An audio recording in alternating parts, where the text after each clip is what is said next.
Hi friends, നമുക്കിന്ന് bank മസ്കത്തിൻ്റെ ആപ്പിൽ നിന്ന് എങ്ങനെ വൈഫൈൻ്റെ ബില്ല് അടക്കാമെന്ന് നോക്കാം. അതിനായി നമ്മൾ ബാങ്ക് മസ്കത്തിൻ്റെ ആപ്പ് ഓപ്പൺ ചെയ്ത് ഇങ്ങനെ കിട്ടുന്ന ഒരു ഇൻ്റർഫേസ് ഉണ്ട്. അതിൽ നമ്മൾ അടിയിൽ ഹോം ബട്ടൺ, അക്കൗണ്ട്, ഒരു പ്ലസ് ബട്ടൺ, ട്രാൻസ്ഫർ, പേ ബിൽ എന്നുള്ള ബട്ടണുകൾ കാണാം. അതിൽ നമ്മൾ പേ ബിൽ എന്നതിൽ നമ്മൾ ക്ലിക്ക് ചെയ്യുക.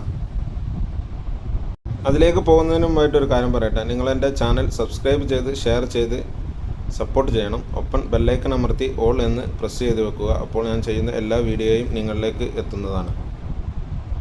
അപ്പോൾ നമുക്ക് ഇങ്ങനെ ഒരു ഇൻ്റർഫേസ് വരും. അതിൽ നമ്മൾ മാനേജ് ബില്ലർ എന്നുള്ളത് അതിൽ ക്ലിക്ക് ചെയ്യുക. അവിടെ ഒരുപാട് ഓപ്ഷനുകളുണ്ട്. മേക്ക് എ ബിൽ പേയ്മെൻറ്റ്,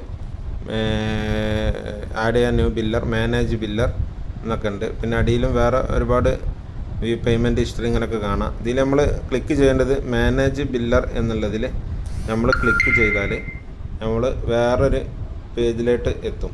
അതിൽ മാനേജ് നമുക്ക് ആഡ് ചെയ്യാണ്ട്, ബെനിഫിഷ്യറി ആഡ് ചെയ്യണം ഈ അക്കൗണ്ട്. അപ്പോൾ അതിൽ നമ്മൾ ഇൻ്റർനെറ്റ് എന്ന് കാണുന്നത് ക്ലിക്ക് ചെയ്യുക. അപ്പോൾ ആഡ് ന്യൂ ബില്ലർ എന്ന് കാണിക്കും. അത് ക്ലിക്ക് ചെയ്ത് കഴിഞ്ഞാൽ നമ്മൾ ഒമാൻഡിൽ ഏതാണെന്ന് വെച്ചാൽ അത് സെലക്ട് ചെയ്യുക. ഞാനിവിടെ ഒമാൻഡിൽ സെലക്ട് ചെയ്ത് അവിടെ ഒരു നിക്ക് നെയിമും ചോദിക്കുന്നുണ്ട്, നമ്മളെ അക്കൗണ്ട് നമ്പറും ചോദിക്കുന്നുണ്ട്. അത് രണ്ടും നമ്മൾ കൃത്യമായിട്ട് അടിച്ചെടുത്ത് കണ്ടിന്യൂ അടിച്ചു കഴിഞ്ഞാൽ നമുക്ക് ഒരു OTP വരും.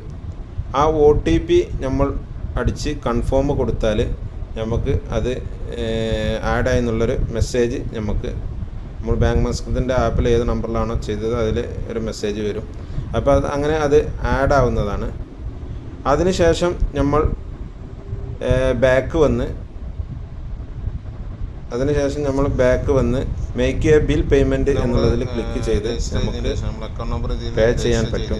നമ്മൾ മേക്ക് എ ബിൽ പേയ്മെൻറ്റ് എന്നുള്ളതിൽ ക്ലിക്ക് ചെയ്ത് കഴിഞ്ഞാൽ നമ്മൾ ഇങ്ങനെ ഒരു പേജിലോട്ട് പോകും. അവിടെ നമുക്ക് ആഡ് ചെയ്ത് ബെനിഫിഷ്യറി കാണാൻ പറ്റും. അതിൽ ഇവിടെ ഞാൻ മൊയ്തീന്ന് കാണുന്നുണ്ട്. അതിൽ ക്ലിക്ക് ചെയ്ത് കഴിഞ്ഞാൽ നമുക്ക് നമ്മൾ അടക്കാനുള്ള എത്ര പൈസ എന്നുള്ളത് കാണിക്കും. അതിൽ കണ്ടിന്യൂ കൊടുത്ത് നമ്മൾ കൺഫേം ചെയ്താൽ നമുക്കൊരു OTP വരും. ആ OTP നമ്മൾ ടൈപ്പ് ചെയ്ത് കൊടുത്താൽ നമ്മളെ ബിൽ പേയ്മെൻ്റ് ആകുന്നതാണ്. അപ്പോൾ എല്ലാവർക്കും എൻ്റെ വീഡിയോ ഉപകാരപ്പെട്ടു തോന്നുന്നു. നിങ്ങൾ മറ്റുള്ളവരിലേക്കും ഈ വീഡിയോ ഷെയർ ചെയ്യുക. എല്ലാവർക്കും താങ്ക് യു. ബൈ.